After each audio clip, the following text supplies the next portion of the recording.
नमस्कार दोस्तों, मैं आपका दोस्त मनीष आप सभी का अपने इस यूट्यूब चैनल पर बहुत बहुत स्वागत करता हूं। तो दोस्तों, आज हम लोग इस वीडियो में भारतीय संविधान के अंतर्गत संघ की कार्यपालिका का अध्ययन करेंगे और इस कार्यपालिका से संबंधित अभी तक प्रतियोगी परीक्षाओं में जितने भी प्रश्न पूछे गए हैं उन सभी प्रश्नों को, उन सभी तथ्यों को हम लोग इस वीडियो में देखेंगे। तो आइए हम लोग कार्यपालिका का अध्ययन करते हैं। तो सबसे पहले हम लोग को यह समझना होगा कि सरकार जो होती है वह कितने प्रकार की होती हैं। जो सरकारें होती हैं दो प्रकार की होती हैं। पहला संसदीय सरकार, दूसरा अध्यक्षात्मक सरकार। जो संसदीय सरकार होती हैं इसमें जो इसका जो औपचारिक प्रमुख होता है वह राष्ट्रपति होता है, यानी जो राष्ट्रपति होता है यह कार्यपालिका का नाम मात्र का प्रमुख होता है, जबकि जो वास्तविक शक्तियाँ होती हैं यह मंत्रिपरिषद में निहित होती हैं।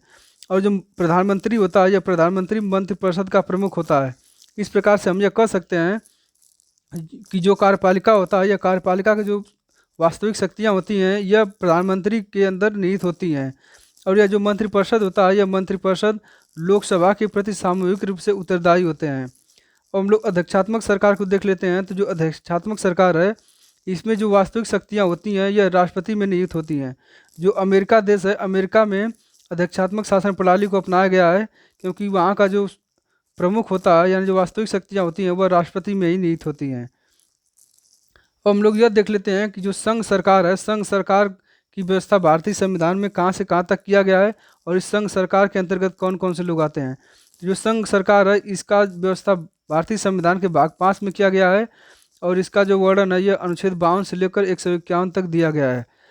अब हम लोग देख लेते हैं कि संघ सरकार में कौन कौन से लोग कार्य करते हैं। तो पहला है कार्यपालिका, दूसरा विधायिका, तीसरा न्यायपालिका तथा चौथा जो है कैग है। कार्यपालिका का वर्णन भारतीय संविधान के अनुच्छेद 52 से लेकर 78 तक किया गया है तथा जो विधायिका होता है इसका वर्णन 79 से लेकर 123 तक, जबकि जो न्यायपालिका है इसका वर्णन अनुच्छेद 124 से लेकर 147 तक किया गया है, जबकि जो कैग है इसका वर्णन 148 से लेकर 151 तक किया गया है। तो हम लोग यह देख लेते हैं कि जो कार्यपालिका, विधायिका और न्यायपालिका है यह कहते किसे हैं। तो जो विधायिका होता है, विधायिका का जो मुख्य कार्य होता है वो विधि का निर्माण करना यानी कानून का निर्माण करना होता है। विधायिका के अंतर्गत संसद आता है, संसद के अंतर्गत राज्यसभा एवं लोकसभा आते हैं। तो यानी जो राज्यसभा लोकसभा यह कानून अथवा विधि का निर्माण करते हैं और इस विधि अथवा कानून पर कार्य करने का जो काम किया जाता है यानी इसको जो लागू किया जाता है वह कार्यपालिका के द्वारा किया जाता है। यानी जो कार्यपालिका होती है यह इस विधियों पर कार्य करने का कार्य करती हैं। जब कार्यपालिकाएं कार्य करना प्रारंभ करती हैं तो उस कार्य से संबंधित कोई भी अगर विवाद उत्पन्न होता है तो उस विवाद पर सुनवाई करने के लिए, उस विवाद का निपटारा करने के लिए न्यायपालिका कार्य करती है। यानी न्यायपालिका जो होती है यह संबंधित विवाद पे अपना निर्णय प्रदान करती है और इसी न्यायपालिका का जो निर्णय होता है ये अंतिम रूप से मान्य होता है। तो हम लोग यह देख लेते हैं कि जो कार्यपालिका होता है इसके अंतर्गत कौन कौन से लोग आते हैं। जो कार्यपालिका होता है इसके अंतर्गत राष्ट्रपति, उपराष्ट्रपति, प्रधानमंत्री, मंत्रिपरिषद एवं महान्यायवादी आते हैं। तो हम लोग सबसे पहले राष्ट्रपति की बात करेंगे। जो राष्ट्रपति है इसका जो प्रावधान किया गया है यह अनुच्छेद 52 से लेकर 62 तक किया गया है। तो हम लोग अब राष्ट्रपति को देख लेते हैं। तो जो राष्ट्रपति होता है, राष्ट्रपति का जो प्रावधान किया गया है यह अनुच्छेद 52 में किया गया। अनुच्छेद 52 में यह कहा गया है कि जो भारत है, भारत के लिए एक राष्ट्रपति का चुनाव जो होना जरूरी है, यानी जो भारत है इसके लिए एक राष्ट्रपति होगा, यह अनुच्छेद 52 में कहा गया है। अनुच्छेद 52 से लेकर 78 तक संघ की कार्यपालिका का वर्णन किया गया है और ये जो संघ की कार्यपालिका है इसके अंतर्गत राष्ट्रपति, उपराष्ट्रपति, प्रधानमंत्री, मंत्रिमंडल तथा महान्यायवादी यह सभी संघ की कार्यपालिका में कार्य करते हैं, यानी इसमें शामिल होते हैं। हम लोग यह देख लेते हैं कि राष्ट्रपति जो होता है उसको संविधान में यानी भारत में उसको किसका दर्जा दिया गया है। जो राष्ट्रपति होता है यह भारत का राज्य प्रमुख होता है और वह भारत का प्रथम नागरिक होता है। यह कई बार एग्जाम में पूछा गया है कि जो भारत का प्रथम नागरिक है वह कौन है। तो राष्ट्रपति है। यह राष्ट्रपति भारत का प्रथम नागरिक है और राष्ट्र की एकता, अखंडता एवं सुदृढ़ता का प्रतीक जो है यह राष्ट्रपति ही होता है। हम लोग यह देख लेते हैं कि जो राष्ट्रपति है इसके लिए कौन कौन सी योग्यताएं हैं, यह शपथ किसके संबंध में लेता है, इसके भत्ते क्या हैं एवं शर्तें क्या हैं। यानी इसके अर्हताएं, शपथ, भत्ते एवं शर्तों को हम लोग देख लेते हैं। तो सबसे पहले हम लोग राष्ट्रपति की क्वालिफिकेशन, योग्यता की बात कर लेते हैं कि अगर कोई व्यक्ति राष्ट्रपति का चुनाव लड़ना चाहता है तो उसके अंदर कौन कौन सी योग्यताएँ होना चाहिए। तो राष्ट्रपति की जो योग्यताएँ, जो अर्हताएँ, इसका जो प्रावधान किया गया है अनुच्छेद 58 में किया गया है और इसमें यह कहा गया है कि वह व्यक्ति भारत का नागरिक होना चाहिए तथा वह व्यक्ति जो चुनाव लड़ना चाहता है राष्ट्रपति का, वह 35 वर्ष की उम्र उसको पूरा करना चाहिए, यानी वह 35 वर्ष का उम्र पूरा कर चुका हो। अगर वह 35 वर्ष का उम्र नहीं पूरा किया होगा तो वह राष्ट्रपति के लिए अवेलेबल नहीं होगा। तथा जो वह व्यक्ति होगा वह लोकसभा का सदस्य निर्वाचित होने की योग्यता रखता हो, यानी जो व्यक्ति जो चुनाव लड़ना चाहता है उसके अंदर इतनी क्षमता होनी चाहिए कि वह लोकसभा का सदस्य निर्वाचित हो सके। यहाँ पे जो आयु की बात की गई है 35 वर्ष, यह न्यूनतम आयु की बात की गई है, जबकि अधिकतम जो आयु है इसकी व्यवस्था इस भारतीय संविधान में नहीं किया गया है। यानी कोई व्यक्ति 100 साल 150 साल चाहे जितना जाता है उतने तक वह चुनाव लड़ सकता है, और इस पद पे एक नहीं कई कई बार चुनाव लड़ सकता है, यानी जब तक वह जिंदा है तब तक चुनाव लड़ सकता है। सिर्फ और सिर्फ इसमें न्यूनतम आयु की बात की गई है, इसकी जो है सीमित सीमा बनाई गई है। और जो वह राष्ट्रपति का जो चुनाव लड़ेगा वह संघ सरकार या फिर किसी भी सरकारी पद पे, यानी जो लाभ का पद है उस लाभ के पद पर नहीं होना चाहिए। यानी वह व्यक्ति अगर किसी भी सरकारी पद पे है तो वह चुनाव नहीं लड़ सकता है। अगर वह चुनाव लड़ना चाहता है तो उस सरकारी पद से उसको इस्तीफा देना पड़ेगा, तब वह चुनाव लड़ सकता है। जबकि जो वर्तमान में जो राष्ट्रपति होता है, उपराष्ट्रपति होता है, या फिर राज्य के जो राज्यपाल होते हैं, उन जो संघ के जितने भी मंत्री होते हैं, यह जो पद है यह लाभ का पद नहीं माना जाता। अगर कोई व्यक्ति राष्ट्रपति है, उपराष्ट्रपति है, राज्यपाल है या फिर राज्य का मंत्री है तो वह चुनाव लड़ सकता है, क्योंकि यह लाभ का पद नहीं माना जाता है। जबकि जितनी सरकारी नौकरियां होती हैं वह लाभ का पद माना जाता है। अब हम लोग यह देख लेते हैं कि जो राष्ट्रपति का चुनाव होता है इसके लिए जो कैंडिडेट होता है उसके लिए कितने प्रस्तावक और कितने अनुमोदक की आवश्यकता होती है। तो जो प्रस्तावक की संख्या होती है यह 50 होती है, यानी 50 प्रस्तावक तथा 50 अनुमोदक की संख्या होना चाहिए। जब इनका हस्ताक्षर उस पर हो जाता है तब जो वह व्यक्ति राष्ट्रपति चुनाव लड़ने का योग्यता रखता है। और हम लोग यह देख लेते हैं कि जो यह प्रस्तावक और अनुमोदक होते हैं यह कहाँ से लाए जाते हैं।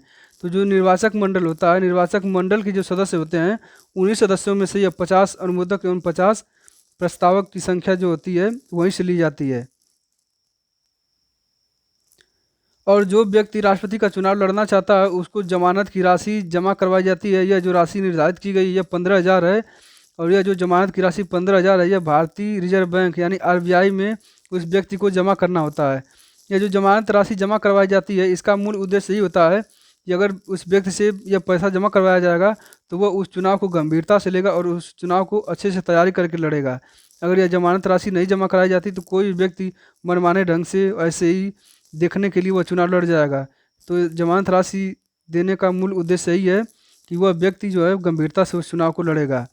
और यह जो जमानत की राशि है यह भी जब्त कर ली जाती है। इस जब्त करने का जो शर्त है वह यह है कि अगर जो व्यक्ति जो चुनाव लड़ रहा है वह चुनाव में अगर डाले गए मतों का, यानी जो वैध मत है जो डाले गए हैं उस मतों का अगर 1/6 भाग नहीं हासिल कर पाता है तो उसका जो यह जमानत की राशि 15,000 है यह 15,000 राशि जब्त कर ली जाएगी, यानी यह राशि उसको वापस नहीं किया जाएगा।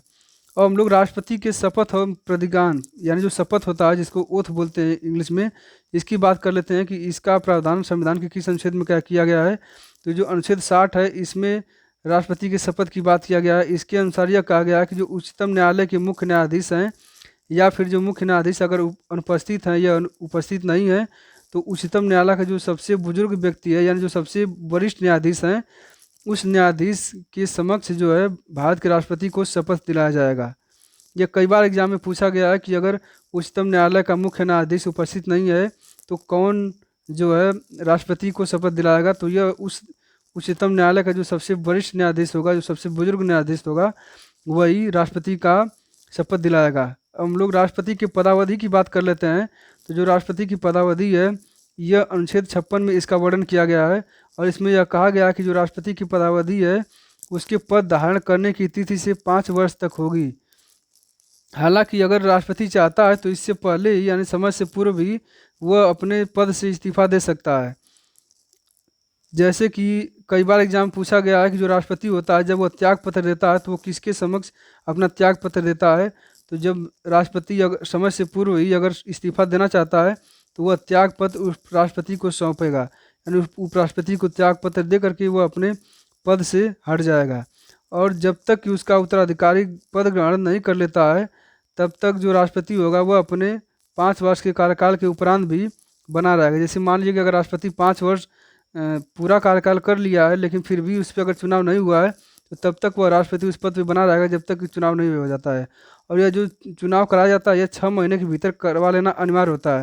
यानी जो सीटें खाली होती है राष्ट्रपति की, यह 6 महीने के भीतर इसको भरना बहुत ही ज़रूरी होता है। और एक बात यह भी जान लेना होगा कि कई बार एग्जाम में पूछा जाता है कि कोई व्यक्ति राष्ट्रपति पद के लिए कितना बार चुनाव लड़ सकता है। जो भारतीय संविधान है इसमें यह कहा गया है कि कोई भी व्यक्ति राष्ट्रपति के लिए अनंत बार चुनाव लड़ सकता है। यानी जब तक वह जिंदा है, अगर वह 35 वर्ष की उम्र पूरा कर चुका है तो वह चाहे जितना बार राष्ट्रपति के लिए चुनाव लड़ सकता है और उतना बार राष्ट्रपति बन सकता है। जबकि जो अमेरिका है, अमेरिका में ऐसा प्रावधान है कि एक व्यक्ति 2 बार से अधिक राष्ट्रपति नहीं बन सकता है। अब हम लोग राष्ट्रपति पे महाभियोग की बात कर लेते हैं कि राष्ट्रपति को अगर उसके पद से हटा जाना है तो राष्ट्रपति को कैसे हटाया जाएगा। तो उस पर इम्पीचमेंट लागू करके, यानी प्रेसिडेंट पे जो महाभियोग की प्रक्रिया है उसको लागू करके राष्ट्रपति को उसके पद से हटाया जा सकता है। तो ये जो महाभियोग की प्रक्रिया है यह अनुच्छेद 61 में दिया गया है। यह कई बार एग्जाम में पूछा गया है कि राष्ट्रपति पे जो महाभियोग चलाया जाता है यह अनुच्छेद किस में इसका वर्णन किया गया है। तो अनुच्छेद 61 में इसका वर्णन किया गया है और इसमें कहा गया है कि राष्ट्रपति द्वारा अगर संविधान का अतिक्रमण अथवा उल्लंघन किया जाता है तो इस उल्लंघन के विरुद्ध में महाभियोग चलाया जा सकता है और महाभियोग चला करके राष्ट्रपति को उसके पद से हटाया जा सकता है। और जो यह हम लोग देख लेते हैं कि जो महाभियोग चलाया जाता है इसके कौन कौन से प्रक्रिया होते हैं। जो राष्ट्रपति के विरुद्ध महाभियोग चलाया जाता है यह संसद द्वारा चलाई जाने वाली एक अर्ध न्यायिक प्रक्रिया होता है। और इस महाभियोग के बाद जो है, यानी जो यह महाभियोग होता है यह संसद के किसी भी सदन में प्रस्तुत करना होता है। संसद की जैसे राज्यसभा हो गया, लोकसभा, इन दोनों में से किसी भी सदन में इस महाभियोग का प्रस्ताव प्रस्तुत किया जाता है। और उस प्रस्ताव को प्रस्तुत करने से पहले 14 दिन पूर्व, यानी 14 दिन पहले ही राष्ट्रपति को सूचना दी जाती है कि आपके खिलाफ महाभियोग लाया जा रहा है। अगर राष्ट्रपति उस महाभियोग को, उस जो आरोप लगाया गया राष्ट्रपति पे, उस आरोप को अगर वह प्रूफ करके यह दिखा देता है कि नहीं ये आरोप गलत हैं, तो राष्ट्रपति पर महाभियोग नहीं चलाया जाएगा। इसीलिए 14 दिन पहले इसको सूचित किया जाता है। लेकिन 14 दिन सूचित करने के बाद भी अगर वह यह सिद्ध नहीं कर पाता है तो उस पर जो है महाभियोग की प्रक्रिया शुरू कर दी जाती है। और यह जो महाभियोग की प्रक्रिया जिस सदन में लाया जाता है उस सदन के 1/4 सदस्य का उस पर हस्ताक्षर होना जरूरी है। अगर उस सदन के 1/4 सदस्य का हस्ताक्षर नहीं है तो वह प्रस्ताव मंजूर नहीं होगा। जब उस पर 1/4 सदस्य का हस्ताक्षर हो जाएगा तो उस सदन के जो 2/3 सदस्य होते हैं वह 2/3 सदस्य यानी बहुमत पारित किया जाता है। यानी 2/3 सदस्य जब उस पर समर्थन कर देते हैं तो वह बहुमत सिद्ध हो जाता है। और जब बहुमत मिल जाता है तो उसके बाद वह पहले सदन से अब दूसरे सदन में चला जाता है। जब दूसरे सदन में इस प्रस्ताव को लाया जाता है तो जो दूसरा सदन होता है वह इन जो आरोप लगाए गए हैं राष्ट्रपति पर, उन आरोपों की जांच करता है। जब वह देख लेता है कि ये जो आरोप लगाए गए हैं आरोप सही हैं, तब जो है जो दूसरा सदन होता है वह भी प्रक्रिया शुरू कर देता है और महाभियोग उसी दिन से लागू कर देता है। जिस दिन से अब महाभियोग की प्रक्रिया लागू की जाती है उस दिन से राष्ट्रपति का पद खाली कर दिया जाता है। अब हम लोग अगले की वीडियो में राष्ट्रपति का निर्वाचन देखेंगे कि इसका निर्वाचन कैसे किया जाता है। यह वीडियो अगर आप लोग को अच्छा लगा हो तो इसको लाइक, शेयर और सब्सक्राइब करें। और इस वीडियो से संबंधित कोई भी सुझाव देना है तो कमेंट बॉक्स में कमेंट करके अपना सुझाव अवश्य प्रदान करें। बहुत बहुत धन्यवाद।